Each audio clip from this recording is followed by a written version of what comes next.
teaching the word. Don't go out to camp, you scared. Put up my friends, get fly like a bird. We keep the commandments, don't know what you heard. Pull out some scripts like I'm a director. I stay with my sword, I'm ready whenever. It's the end of the world. Another thing, Miss Angie, what's your nationality? What's your race? Spanish? Okay. Like Spanish from Spain, or like you speak Spanish? Hispanic? Hispanic means property or belonging to Spain. They called us Hispanics whenever they put us in slavery, right? Do you belong to Spain? Are you someone's property, Miss Angie? You're not. We're not no one's property. So how can we still sit here and call ourselves Hispanic?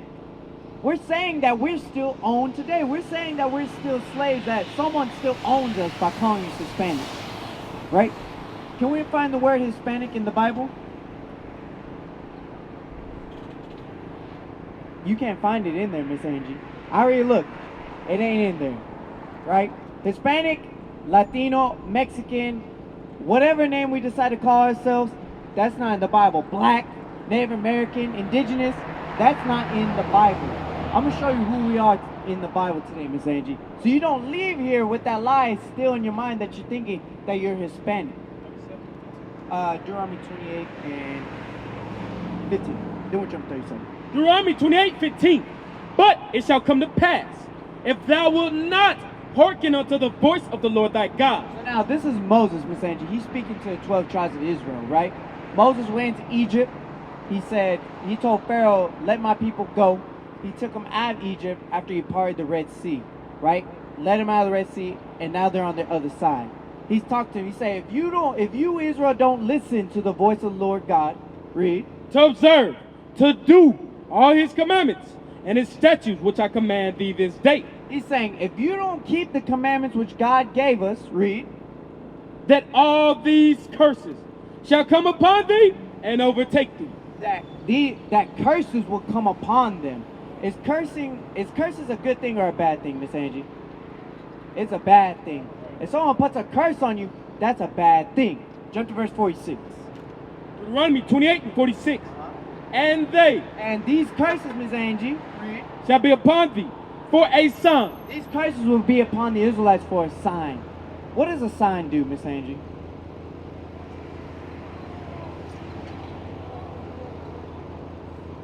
Be a lot of things. How did you know that this was a grocery store right here? By the sign. How did you know which street to go, which street was university? By the street sign. It's an identifying marker. So God is saying right here, with these curses, there will be signs upon Israel. You'll be able to identify who Israel is by these curses. Read. And they shall be upon thee for a sign and for a wonder, and upon thy seed forever. What does it mean right there, Miss Angel, when it says upon thy seed forever? When it says upon thy seed forever, what does that mean? What is a man's seed?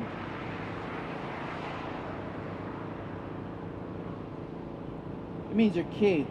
It will be upon the Israelites' kids forever. Meaning these curses, these are generational curses. Right. You can look back at history all the way today and see those same curses upon the same race of people.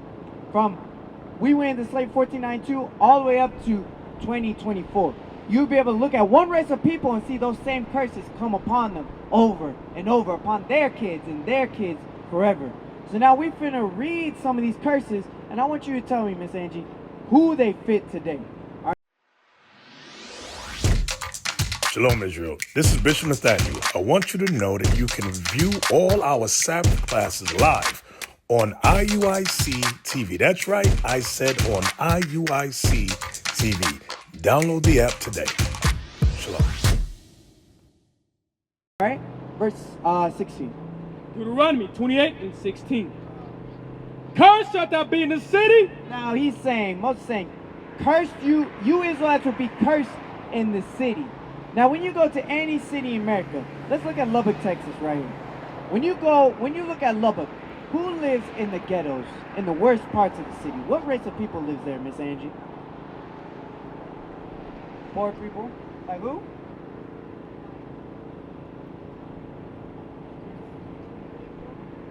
But what race of people mainly lives there? Black people? Who else? Hispanic people. That's who mainly lives in the hood. That's who mainly lives on the east side, on the north side. The blacks and Hispanics, we live in the worst parts of the city. Everywhere we go in the country, when you go to Dallas, any major cities, we populate the worst parts of the city. Right. God says that's a curse upon his chosen people. Read. And cursed shalt thou be in the field. Now, who on the earth today, when you look at the fruit fields near the border, right, Miss Angie? Who works the fruit fields today? Picking melons, berries, strawberries. Who's out there doing that today?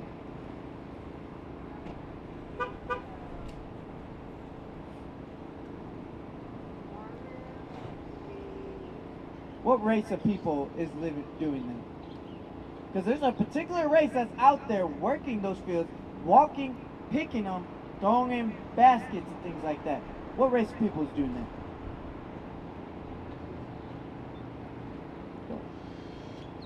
How you doing, Miss Angie? I'm also Eleazar.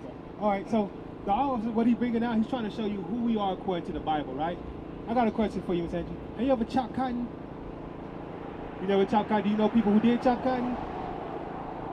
So a lot of our people that came to this area followed the cotton. Lubbock got a lot of cotton, right? So when you look at the cotton field, working the actual cotton fields is what race of people? It's our people, right? So what he's showing you is these are signs that God said was going to happen to his people to let them know who they are in the future, right? We show one sign there. Give me verse 37. Let me show you one sign that he said was going to be upon his people that you fulfill today without even knowing it. Watch this. He said this was going to happen to the Israelites. Deuteronomy 28 and 37. Bring it out. And now shall become an astonishment, a proverb, and a byword. He said you're going to become an astonishment, right? Everybody looks at us and is amazed how we could survive in all these situations, right? He said a proverb and a byword. A byword is any name outside of your God-given name, right? God put 18 nations in the Bible, named all the nations on the earth in the Bible, right? But guess what? Hispanic was never one of those nations that he named in the Bible, right? So by walking around calling ourselves Hispanics, African Americans, we actually call them ourselves bywords, names that is not what God called us. He said that was going to happen to his chosen people. For breaking his commandments, you're going to walk around and you're going to think you belong. Your name is going to be the property of another people instead of a child of God, right? Let's see verse 49. Let's see what else he said was going to happen to his people, right? Because you're going to see these curses is going to relate to a lot of our history. Watch this. Deuteronomy 28 and 49. The Lord shall bring a nation against thee from far. He said the Lord is going to bring a nation against thee from far, right? So over here, the indigenous people over here, what is the indigenous people over here was who? The so-called Mexicans and the so-called natives, right? They were indigenous, right? God said for them breaking the commandments, he was going to send a nation against them from far, all the way from Spain, right? Christopher Columbus came in 1492, all the way from Spain and came over here and conquered your people, right? This is what God said was going to happen to the Israelites, though. He said another nation is going to come from far, read, from the end of the earth, as swift as the eagle flieth. He said they're going to be as swift as the eagle flieth, right? If you look at the signs of the nations of Spain, of America, of Britain, all their signs is what? The eagle, right? If you look on the back of your quarter, the back of the dollar, on the side of a mail truck, it's an eagle everywhere. God said the nation that's going to come over here, they're going to be as swift as an eagle. Their sign is going to be the eagle, right? Read.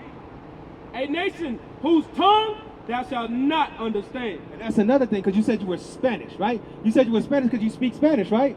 But is Spanish the original language of the people here? Like, if you look at our sign right here, we got it's right here at the bottom, right here. This is called the Decalogue Stone, right? It's located in Los. What is a nation?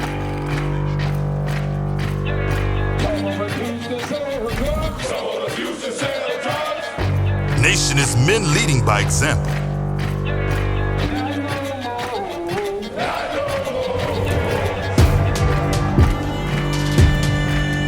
Nation is family.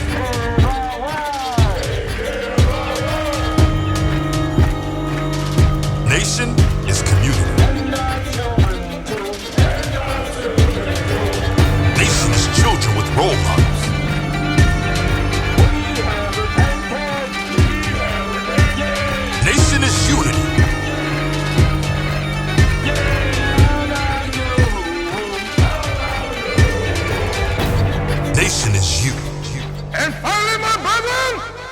destroy